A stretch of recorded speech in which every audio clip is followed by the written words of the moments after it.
शिरोमणि अकाली दल की सांसद हरसिमरत कौर बादल ने भी अपनी बात रखी। उन्होंने कहा कि जितना उत्साह और खुशी कल थी, सरकार ने उस पर पानी फेर दिया। जनगणना के बाद परिसीमन होकर इस बिल को लागू किया जाएगा। इससे अंदाजा लगाइए कि अगले 5 से 6 साल तक ये बिल लागू नहीं होने वाला। जब केंद्र सरकार इसे लागू ही नहीं कर पा रही है तो आप इस बिल को लेकर क्यों आए, ये बात कहिए हरसिमरत कौर बादल ने। सुनी आप भी। सेंसस में आजादी के बाद हर 10 साल बाद होता है। 2021 में होना था, अभी तक 23 खत्म होने को आई, अभी तक सेंसस नहीं हुआ। ये भी नहीं पता आगे कब करेंगे। सेंसस के बाद डिलिमिटेशन होगी और डिलिमिटेशन के बाद ये रिजर्वेशन बिल लागू होगा, तो ये 5-6 साल तक तो कहीं पे लागू हो नहीं रहा है। तो फिर आपने जो 10 साल पहले वादा किया था, पौने 10 साल जब 6 महीने रह गए इलेक्शन के लिए, तो आपको ये बिल लाने की क्या जरूरत जब आप लागू ही नहीं कर रहे हैं। और जो आपने लागू नहीं करना तो लेके क्यों आए। पर आपकी नीयत जो सही होती तो आप जे रातों रात आप नोटबंदी कर सकते हैं, चंद घंटों में आप देश को बंद करके लॉकडाउन कर सकते हैं, जोर जबर से जीएसटी को आप पुश कर सकते हैं, तो आप इसको आराम से कर सकते थे जो आपकी नीयत सही थी। नीयत सही नहीं है।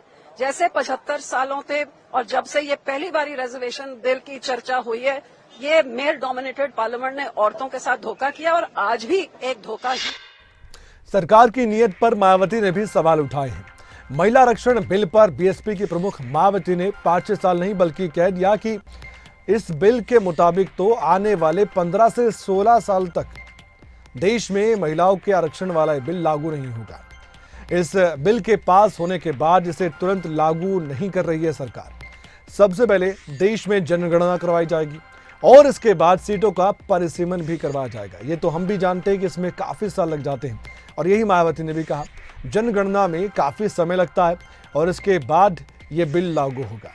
इससे साफ है कि ये बिल महिलाओं को आरक्षण देने के लिए नहीं, बल्कि ये बिल तो इसलिए लाया गया है क्योंकि आगामी चुनाव है और चुनाव से पहले महिलाओं को प्रलोभन देने के लिए इस बिल को लाया गया है। इसमें इस प्रकार से बनाए गए हैं जिसके तहत अगले काफी वर्षों तक, अर्थात लगभग 15-16 वर्षों तक, यानी कि कई चुनाव तक देश की महिलाओं को ये आरक्षण प्राप्त नहीं हो पाएगा। और इस विधेयक में ऐसे जो प्रावधान रखे गए हैं तो उनका मैं यहाँ उल्लेख करना बहुत जरूरी समझती हूँ। दूसरी ओर आम आदमी पार्टी के सांसद संजय सिंह ने भी अपनी ओर से कई बातें कही। उन्होंने भी इसी राग को आलापा कि इसमें देरी क्यों हो रही है। उन्होंने कहा कि 2024 में बीजेपी को सत्ता से बाहर करके सही स्वरूप में महिला आरक्षण बिल को लेकर हम आएंगे और इस पर काम भी करेंगे। लेकिन फिलहाल ये दोष इंडिया गठबंधन पर ना आए, इसलिए इंडिया गठबंधन ने यह फैसला किया है कि इस बिल का विरोध नहीं होगा, बल्कि चर्चा में इसका विरोध, इसके प्रावधानों का विरोध किया जाएगा। सरकार से संशोधन की मांग भी विपक्ष करने वाला है। पिछले बिल में जब ये बिल आया था तो जनगणना और परिसीमन की कोई बात नहीं थी और अब इसे लटकाने का काम किया जा रहा है। एक जुमला है, इसके अलावा कुछ नहीं है। और 24 में इनको सत्ता से बेदखल करके सही स्वरूप में महिला आरक्षण बिल लाने का काम हम लोग करेंगे।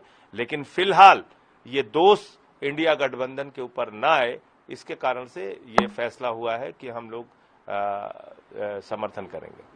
चर्चा में इसका विरोध करेंगे, लेकिन चर्चा में विरोध करेंगे, सरकार से मांग भी करेंगे कि ये संशोधन आप कीजिए इसमें। और 24, क्योंकि जो पिछला यूपीए का बिल था उसमें तो ये क्लॉज कहीं नहीं थे कि हम इसका सेंसस कराएंगे, फिर डिलिमिटेशन होगा, फिर 10 साल लगेगा कि 20 साल लगेगा कि 15, ऐसा तो कुछ था नहीं। उसमें तो 33% आरक्षण की बात थी। अब आप इसमें नया क्लॉज जोड़ के इसको लटकाने के लिए लेके आए, तो क्या इस बात को समझ नहीं रहे देश के लोग? क्या आप चुनाव के पहले फिर से एक बार बेवकूफ बनाने के लिए बिल लेके आए हैं?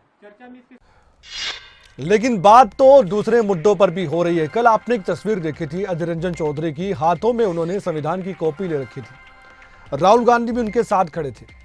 तब कुछ समझ नहीं आ रहा था कि ये क्यों कहा जा रहा है, क्यों किया जा रहा है। फिर कांग्रेस के नेता अधीर रंजन चौधरी ने इस पर बातचीत की। उन्होंने कहा कि जब दिल्ली में कल संविधान पढ़ रहा था, जो संविधान की नई कॉपियां मिली उसको मैं पढ़ रहा था, तो मुझे ये दिखा कि धर्मनिरपेक्ष और समाजवाद, ये दो शब्द संविधान की कॉपी में नहीं है। तब उन्होंने कहा कि मैंने इसको लेकर राहुल गांधी से बातचीत की, उनको भी बताया कि इसमें ये दो शब्द नहीं है और इसमें 1976 में संशोधन किया गया था। तो हम आज संशोधन क्यों नहीं मिलेगा, ये बड़ा सवाल। और हम संशोधन क्यों करते हैं, ये भी सवाल पूछा गया। ये हमारे संविधान को बदलने की जानबूझकर की गई एक कोशिश उन्होंने बताई। ये मुद्दा उठाई, आप सब जानते हैं, कल मैंने पहले ये मुद्दा उठाई क्योंकि कल सदन के अंदर ये संविधान मुझे पढ़ने पड़ी। वहां मैं जब पढ़ने लगे तो मुझे ये दो शब्द नहीं मिले। मैं अपनी तरफ से ये दो शब्द जोड़ दिए थे। अब देखिए हमारे भाषण में जो शब्द जोड़ दिए थे, कौन से दो शब्द नहीं मिले? ये सेकुलर और सोशलिस्ट, ये दो शब्द नहीं थे। तो मैं उसके बाद राहुल जी से बात किया और राहुल जी को भी दिखाया कि देखिए ये संविधान की छेड़छाड़ होना शुरू हो चुके हैं।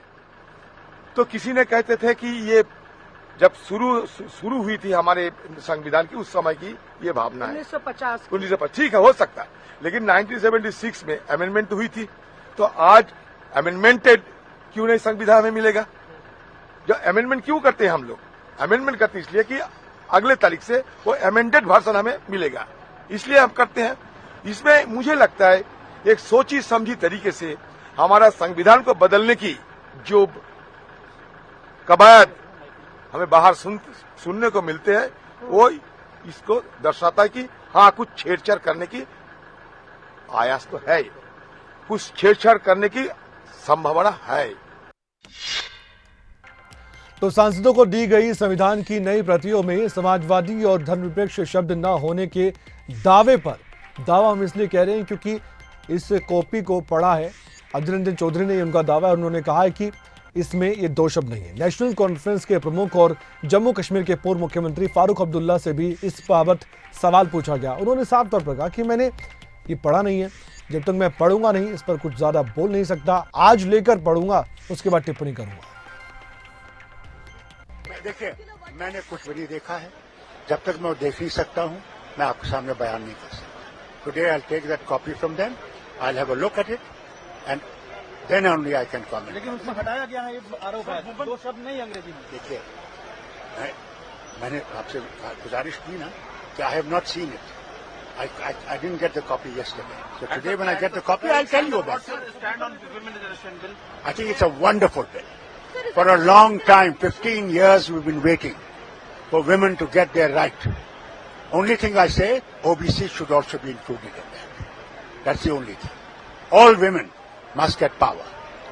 That is important. India is also for them as for men.